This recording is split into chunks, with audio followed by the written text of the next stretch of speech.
And following sound when it moves is important, because if you can't follow sound when it moves, and I'm a teacher and I start talking over here and move around the classroom, in a special needs class, every single child will have lost my speech.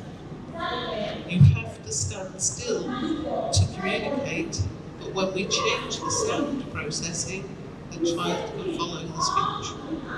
That makes life very much easier. And it's important that left and right ear work together, and air and bone conduction of sound processing. It's a lot of physics for the ear to do with the brain. So the battery's getting low. Yep. So you can see the physics is huge to work with two ears and the brain, air and bone conduction of sound. It's an enormous amount of work for the brain to do. Let us move on. The inner ear, if you feel behind your ear, actually feel behind your ear, there's a big lump. That's your inner ear, and it's gone inside your skull when you were inside your mother. By 20 weeks in vitro, your inner ear was buried in your skull, like your own snails, both sides. That inner ear is our junction box. It's really important. If we agitate that, we can make some very big changes. So you can see the inner ear is connected to motor skills, balance, orientation. You know where you are in space. It's linked to the optic nerve. So if you have sound processing problems, you'll struggle to read for meaning. It's linked to facial muscles. So sound, vision, and facial muscles linked to social engagement. And of course linked to sound. The tiny muscles in the inner ear get infected quite easily when babies are small, and that can dampen down the sound processing. During sound therapy, gets the muscles working. So in Britain, 80% of babies under 3 have an ear infection. That causes a huge amount of special needs problems. Okay, so sound is our first sense. It's there and ready by about 24 weeks inside our mother's tongue. So there we are as a fetus listening to our mother. By the time we are 7, 8, our posture has changed and we can process all the sounds of our language. But it takes us all that time so we can hear all the sounds. Certainly in English, you can't hear all the sounds of English until you've got good upright posture.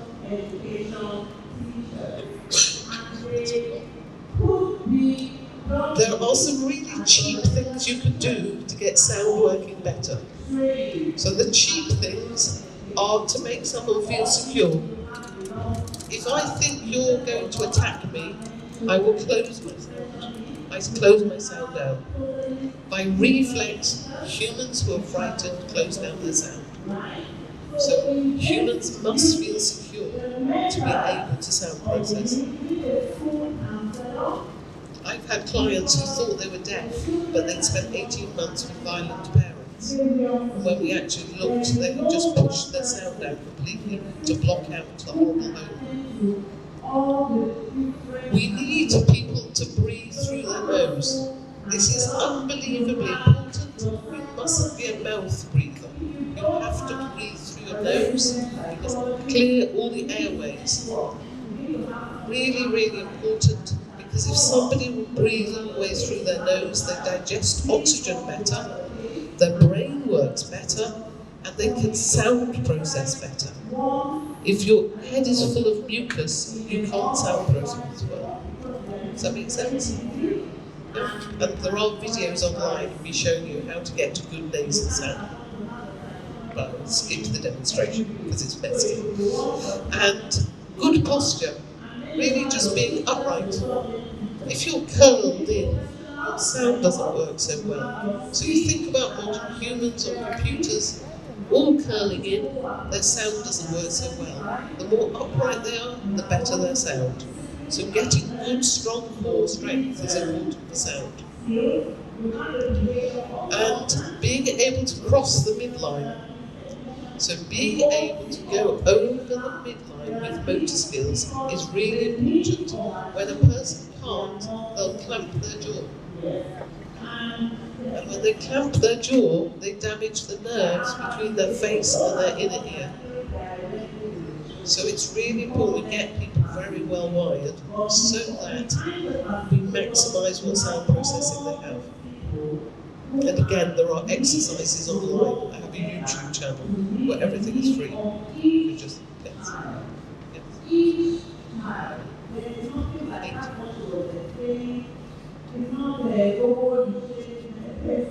Let me, there's 8 minutes left for questions. Stop. Thank you. And we need to do things like rhythm and singing and playing games. And the more we use rhythm and singing and dancing, the better a person's sound processing. And just modelling good behaviour, we can all get ourselves to good sound processing. So if I come to your house and you want me to assess your child, I also say to the child, should we assess mum and dad? And what we do is get the whole family doing everything together, which is the most effective way. I get the whole family doing sound, the whole family doing exercises, the whole family moving their eyes, and lo and behold, the whole family improves. And the child doesn't notice, but mum and dad start saying, oh, my driving is better. Oh, I can do all these jobs much better. So I work with a thing called Tomatis sound therapy, and from my experience it works a lot better than most. Let's flick on and have a look.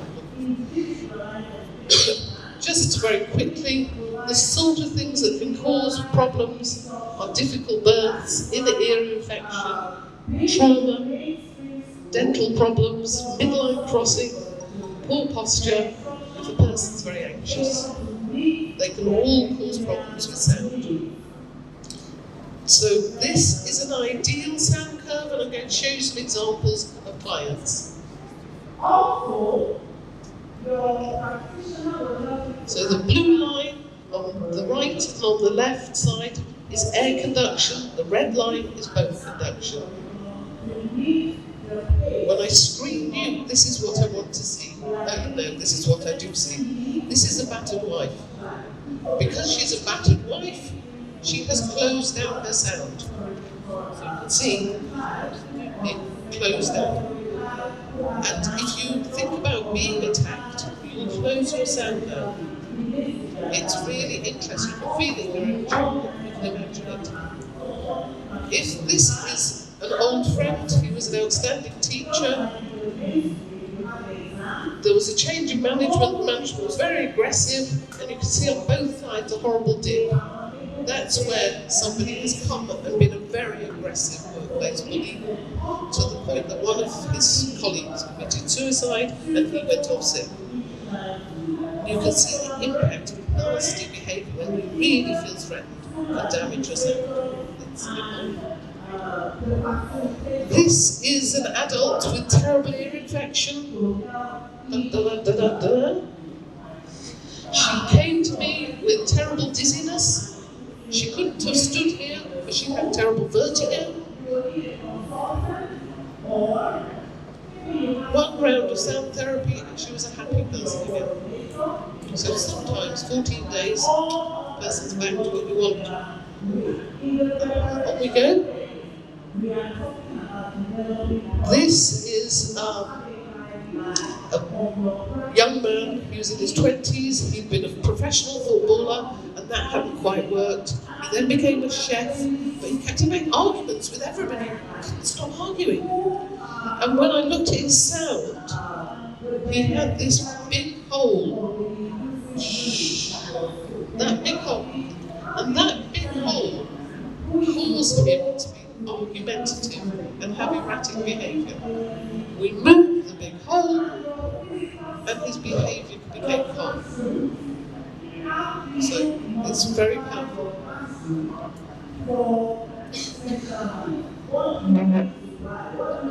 Let's move on. This is a 6-year-old autistic boy. So 6 years old, he's had terrible ear infection. The family have done everything they can do to support him and try and make things work better. Massive speech and language, and he still was dysregulating. I came along and screened him for sound therapy. We did 1 round of 14 days. I came back to the house and he answered the door. He was just so much more grown up, he could hear for the first time, and his sound curves had jumped from this mess to something more coherent. They needed to be better, but it was a massive change in how he could engage with life. This is another child I've been working with, again, big behavioural problems, big learning difficulties. His teeth are rotten, and it's causing chaos on his sound processing. Dental health is really important because the teeth are so near the ear. If we go down a slide, what you can see is the boy with the rotten teeth, his eyes were jumping everywhere because it dysregulated everything. There was nothing I could do. Nothing I could do because his mother would not change his diet. She would not stop giving him sweets. We couldn't stop the rotting of the teeth, so I couldn't sort out the sound, so I couldn't sort out the vision. Diet is really important. Don't eat Western foods. They're bad for you. Western food is terrible for you. Traditional diet is far better. Africans are much better developed. They have much better developed faces. English faces are flattening, and they've been getting flatter for the last 300 years. That's causing a lot of developmental problems in the West. So stick to your own diet. Don't go anywhere near McDonald's. On we go. And this is an adult autistic. He actually had 2 degrees in maths, but he couldn't get a job. And he couldn't get a job because he had pitch differentiation problems. And he couldn't get a girlfriend, which was even more troubling, because he'd come up to girls and go, hello, and his speech was terrible. When we changed his sound processing, then it became nicer. And then he started getting girlfriends. And more important to his family, he got a job. And he can keep a job without arguing all the time with everyone. So age isn't a big issue. I've been working with a lot of men in their 50s who are autistic or violent.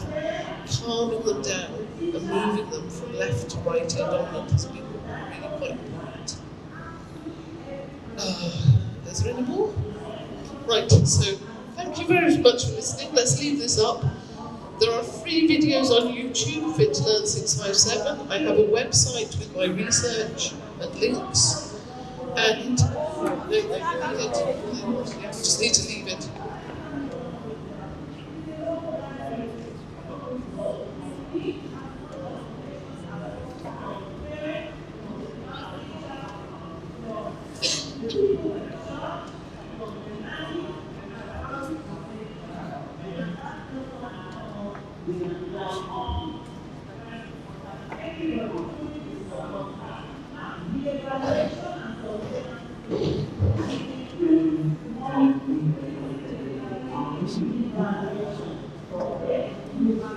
Well, that's quite a quick skip through the most complicated thing I've ever studied in the last 20 years.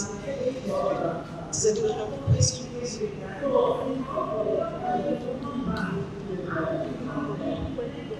Thank you very much. Good afternoon. Thank you for the well-delivered lecture. My name is John Ikedianshi. I'm from Dogza Special Children Care in Arepo, in Ogun State. I'm very much interested in the strategies. How do you handle an adult autistic man, someone who is deafened? Recently, a colleague of mine, I'm a retired director from NDIC, from CBN. He has a nephew who is 38 years old. Now, his strategy happened to be he wants to get a wife for him. And I got him talking with my wife, who is also my boss in this particular field, because I have a banking and economic background. So she advised, she talked to me in the language he understands best. And she advised getting him to use his hands. It's a big challenge to us because we've not seen this case before. So please, my question is, what are the best strategies to address such a concern? Thank you very much. Thank you. It is, the bigger someone gets, the harder and less plastic they get. But you can get them to move forward through using, I've been using a thing called red light therapy. So you can buy hats online with red light therapy. It calms down the brain. So with my aggressive 50-year-old men, calming them down, getting them to breathe slowly and rhythmically, and then doing sound therapy to get their sound processing working. The impression I get is that your man of 38 is operating in his mother tongue, but struggles in other language. Yes, and that's not surprising. We tune our ear within 6 weeks of birth to our mother tongue. And for many people, unless they get help with sound therapy, they can't retune. So when I went to the Far East in my 20s, it took me a year to be able to hear Chinese. It just sounded complete rubbish. And it's very hard if you tune to your mother tongue on your own to be able to widen your sound range. So using things like sound therapy will not just widen his sound range, but also get him to the point where he actually understands society better, if that makes sense. So one of the things I've left Don't Turn a Candle with are some programs that retune people to English, as well as moving them the sound therapy up, the sound processing up. Does that make sense? Because you'll see the person speak out one side of their mouth, and they've got no empathy skills. So we want balance. So getting a balance is the thing we're really chasing. But we want them to be able to quickly process sound, so that you say something, they respond. And it's nice and clear. Any more questions? Thank you very much, ma'am. My name is Chinazor, and I work with children with, I have an inclusive setting, children with additional needs and those without not so much severe neurological differences. Okay, so I'm concerned about the midline activity you spoke about, and also some children I've noticed at age 3, I have about 2 children like that. At age 3, you're yet to determine, or they're yet to actually show what dominant hand they use. It's as though they're comfortable. I remember one asking me, you do not get a dominant hand till 6 or 7. The English are blinding their children by putting them into school too young. 10 days ago, the British government at last spoke to us and admitted they were creating massive problems for their own children by making them read at 4. Look at our Prime Minister. Prime Minister Rishi Sunak works only with his left eye and right hand. His parents made him read very young, so he goes to one eye, only works to the right side of his midline. He cannot combine left and right sides. That means developmentally, he's under 7, which explains a lot about the situation in Gaza. if I'm to apply what you just said to our setting, does it mean that most of us, because over here, some children are made to write at age 2. At age 2, they're already giving them pencils to write and already telling them, use your right hand, don't use your left hand. And we're insisting on what to use. And all these things, from what you've said now, it has a way of affecting listening, because you said something about listening being different from hearing. Some people can hear, but they can't process sound, or they can't process language, and they can't discriminate, or they can't even say if you are happy or sad with what you're saying, and all of that. So is that what? So we make out of Oh my goodness. Right, so the human has a big spine. We have a ridiculously long spine. We're the only monkeys that walk on two legs, and we have this stupidly long spine, and then on top of it, an incredibly heavy head. The first thing we need to learn as children is to control that spine, and that takes us until 7 years of age. We do not have postural control in place to do this action until 7. We do not have, I need someone to hold the microphone, so we don't have also full bilateral control of motor skills until 7. So when I go into a school and test an 8-year-old, I ask them to skip forwards and skip backwards. I should demonstrate.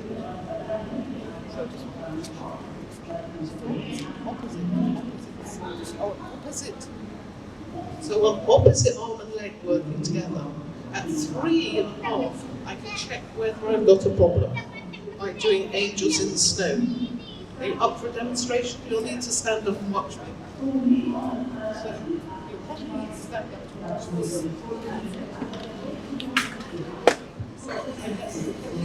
So I get the children to lie when they're 7+, really, with their eyes closed, hands by the side, feet together. Ask them to take out arms and legs and take them back in again. When they do that, I know top and bottom half work together. But if what they're doing is taking out their arms, then their legs, I know I've got a problem. So they haven't got integration of top and bottom half of the body. I will then touch one arm and ask them just to take out the one arm and bring it back, and then I know the brain is linked to the hand. But if what they do, I touch the hand and they go, this one, I know they don't know where the arm is. Well, this boy was the same, he had no idea where his arms and legs were. Then I ask them to move a leg, I know they know where their legs are, but what I'm really building up to is I want them to be able to lie there with their eyes closed and do that gesture without this happening. And I guarantee that something like 80-90% of modern children will have an involuntary movement of one leg.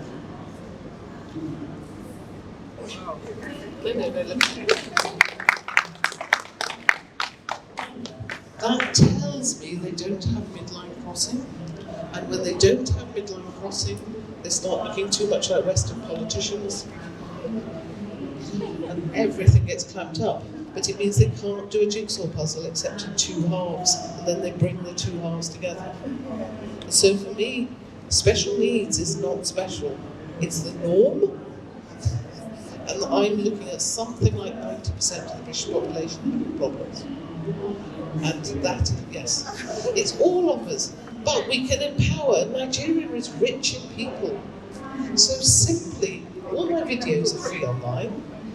Don't tell me Candace's got the sound therapy equipment. And simply thinking, actually, we're going to work out how this works and empower up. You're young, you can learn. And that is the greatest gift I can give you, is to empower you with the skills. And what joy.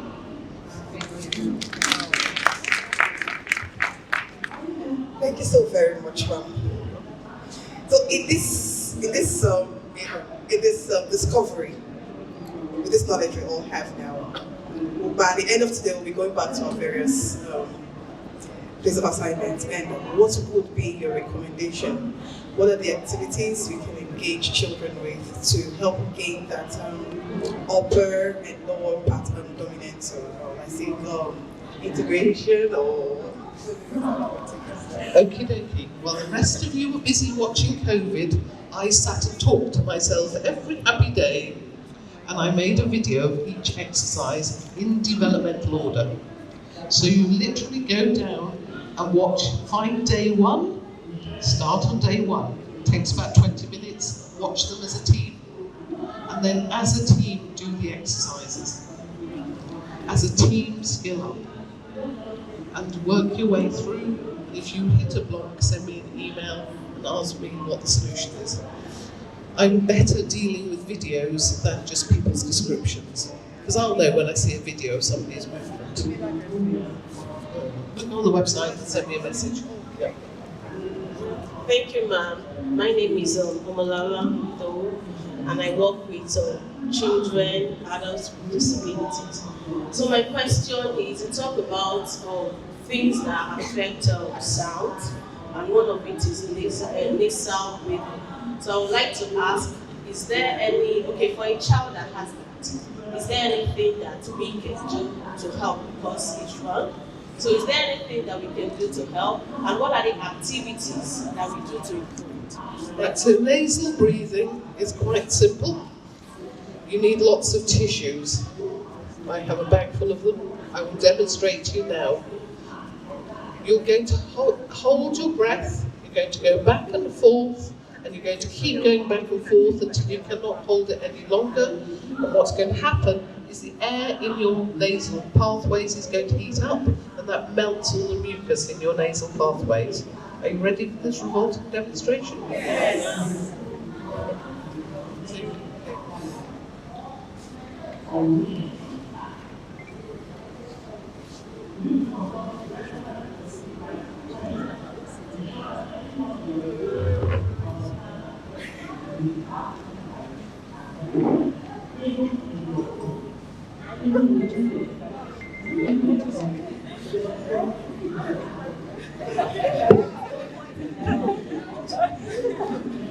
There is a video online.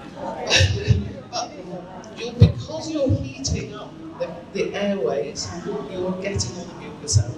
And you do that over and over every day, and you get people breathing with their mouth closed, slowly 5 breaths in, 5 breaths out, to the point where they stop mouth breathing, particularly at night, because that can cause hallucinations. And it's a really big problem when I'm working with adult autistics. And I used to think people were having some strange mental health problem. And then I realised actually no, they were mouth breathers. Yet the nasally breathing, they're much calmer. Okay.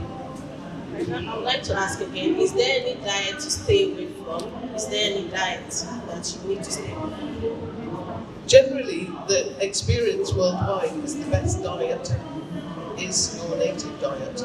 So there have been big studies in Australia and America where, Americans and Australians are grossly overweight.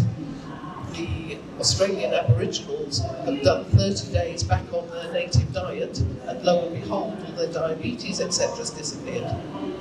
The answer is your ancestors knew it. Good morning, ma'am. Good morning, everyone. My name is Rhoda. So my question is, I work with special needs children. I have a child I'm working with who's diagnosed with Down syndrome. So, and he breathes through his mouth. There's always mucus in his nostrils. So how do you do nasal, how do you do it with a child who is breathing through the mouth, not the nose, and then closing? How do you get him to breathe and walk through it? Well, in truth, it's much, much easier using sound therapy, because once I've got the child through the sound therapy, they're much easier to work with. But also, I just have to keep trying every day. There are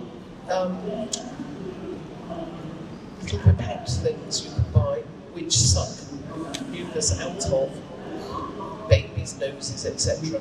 And you can just keep modelling to the child what you're doing, and you use everything you can to get them to feel nasal breathing. But there's no reason why Down syndrome should not go on, because they can do well in life. We simply have to support their development, because once their development is supported, everything falls into place. And it's just because one gene is missing, it's not a big deal. But it's the more upright they are, the better, the more the head drains. So you might want to do lots of core strength exercises to make them more upright. When you think about their desks, don't let them have a desk that makes them curl in. Make sure they're always upright. When you're thinking about activities, always don't keep them still for too long. Make sure they're moving jumping and bouncing. So with babies, the reason we have fathers, as far as I'm concerned, is mum looks after the baby, and then the baby goes to dad. Dad's a madman and hangs the baby upside down and is shaking the inner ear, and that moves the mucus and all the rubbish. So the more you make these children do physical exercises, the more we're moving the inner ear. And that helps move more and more junk out of these pathways, and then try to get them to do some breathing and keep trying. Thank you very much, ma'am. Please, I would like to know if there's what's the connection between listening and movement. Listening and movement.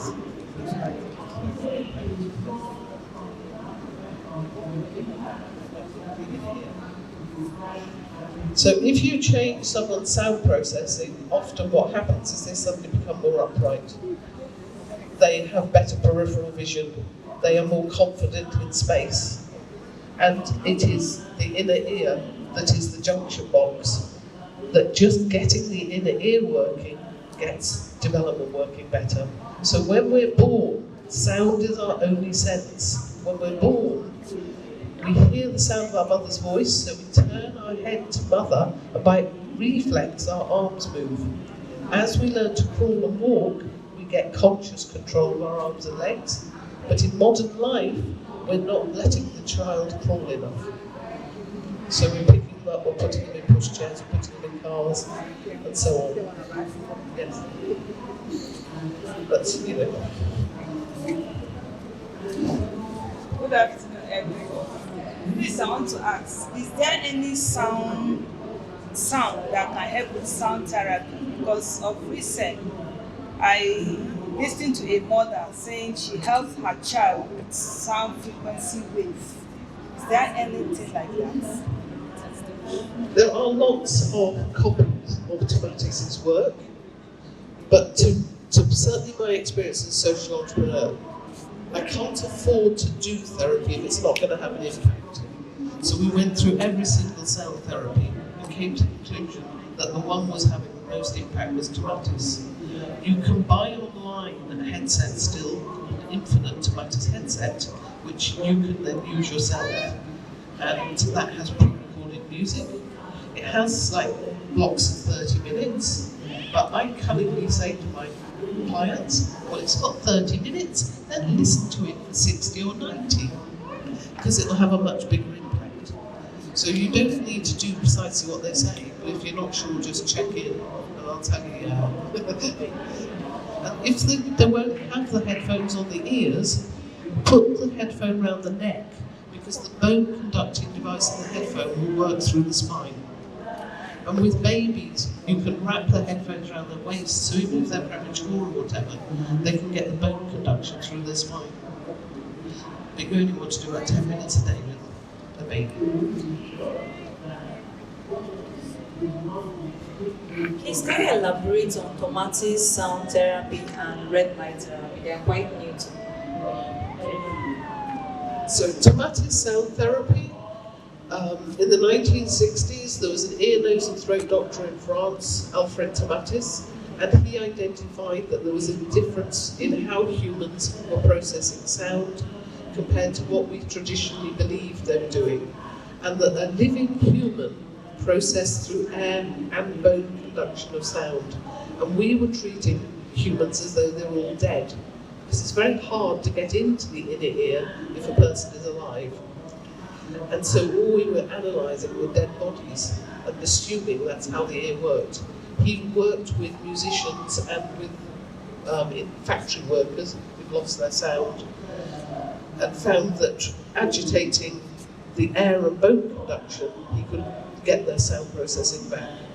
And from his technology, they've gone on adapting it now to much better micro-technology.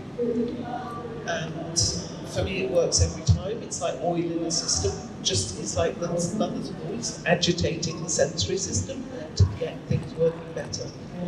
I like to work with Tomatis sound therapy because there are well-calibrated standard programs. So if I give you a program, I know it's not going to push you into to a mental health problem. Some sound therapy can. So when I get people to sing songs to themselves, I check what songs they're singing.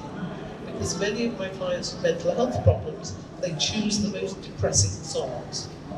So they're singing songs about killing themselves. No, it's going to be a happy song. And repetition of happiness makes you happier. Repetition of misery makes you miserable.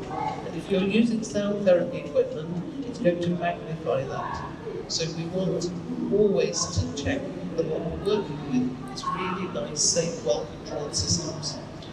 I used sound therapy myself, singing on a piece of equipment called a forebrain, and it just creates an audio vocal loop. I drove for 4 hours singing to myself and came back home.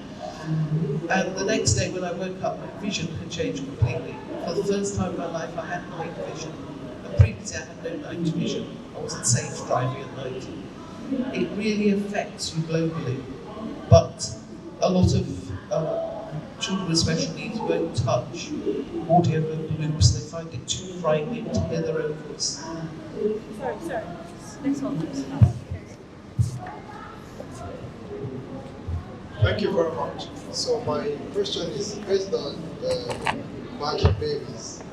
Alright, you said when you back them, they usually look with one, and then with constant exercise corrects the hand. So we've seen that some really do not get back to the correct eye. So I wanted to ask, because African, we believe practically backing babies, I don't know what he does for them anyway, but I said he hit up anyway. So, but what's the limitation for backing baby? And some put baby in the front. What effect? So, preferably, which one will you adhere to be the best? And however, if you could do back, for how long, and what's the effect on the child for the sides? I have never studied, so I can't statistically tell you how long, but the advantage of front is the baby's ear is by the mother's heart, and that naturally, while the baby is on the mother's body, the baby is regulated by the mother's body rhythms.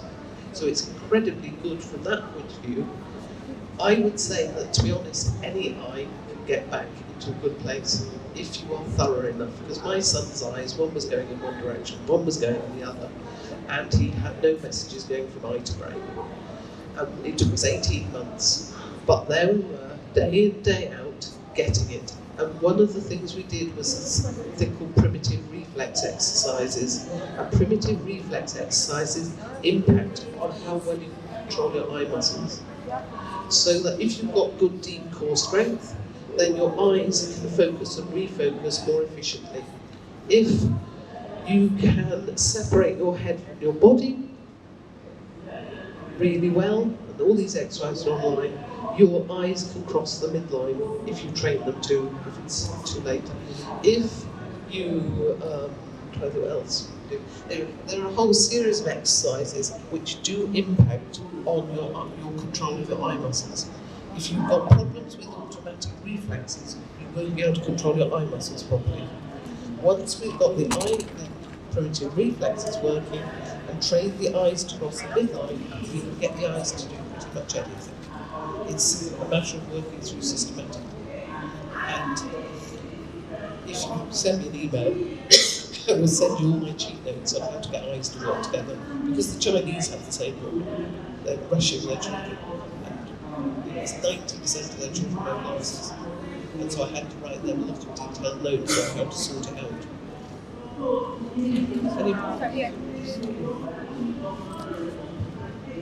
Good afternoon, everybody. I want to know, if you don't have the earphone, what other equipment can you use in the meantime? We can't hear you. Can you take it? Okay, I said if you don't have the earphone in the meantime, what else can you use to help the child? So all those coping strategies, or not coping strategies, things like getting the airways clear, getting the posture upright, doing rhythm, doing dancing, the more you make sure the body works as a whole, everything is clear, the better the sound works. So if you have no money for technology, you can do all the basics. And to be honest, do the basics, because then the technology works 10 times better. Whereas I have people saying to me, oh, it doesn't work. Well, that's because you're lying on your bed all day, playing with your mobile phone. Can you make the child listen to music? Yeah, get them listening to music, get them feeling vibration, get them moving and so on. So please, let's make it quick, please. Good afternoon, everyone. My name is Betty Kwame. So I want to ask a child in autism that has hearing loss, can this exercise help? Yes, because we want to get guns out of the ears. So that if the child is autistic with hearing loss, we want to get the ears absolutely clear. We want to get the child to the point where we can move the sound. And I don't know what age you're talking about, but particularly small children, they're usually quite plastic. And it can be quite dramatic in the change. Thank you. Sorry, please. You can always ask me other things. Thank you so very much, ma'am. I want to talk about children with cerebral palsy. Sorry? Okay. So, a couple of them have worked on, a number of them have poor to skill development. And could it be responsible for delayed speech as well? And how do we help them with the listening activities to get them to becoming verbal? So you can do sound therapy with people with cerebral palsy. If they don't want it on the heads, you can put it on the spine.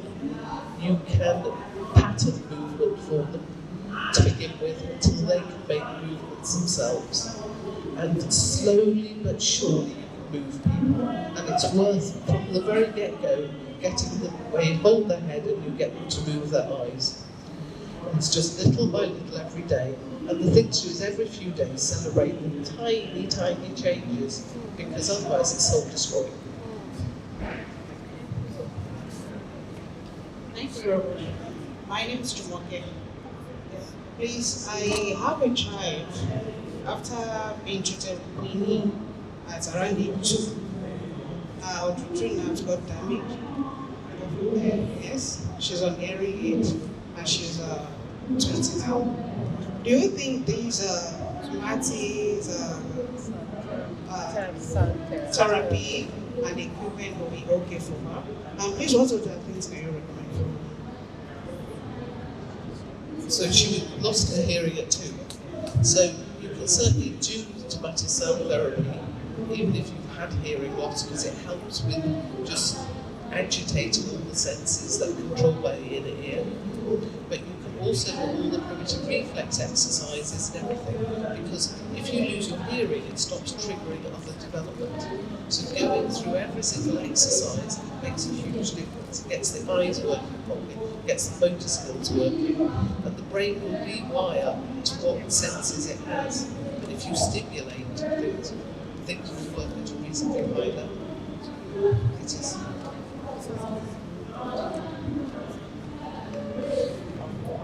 Hello, good afternoon.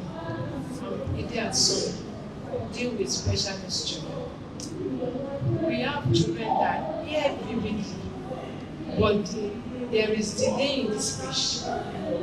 What inputs can we hear? 2 years very well, but the speech.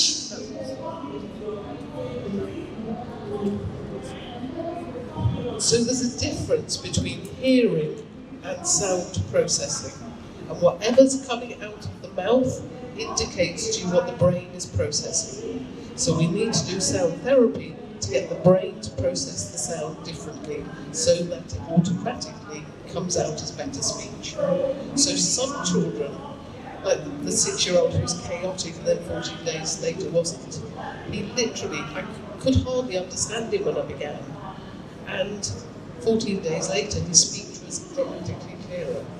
Some people, it takes me months to get them up to a state where I can understand their speech.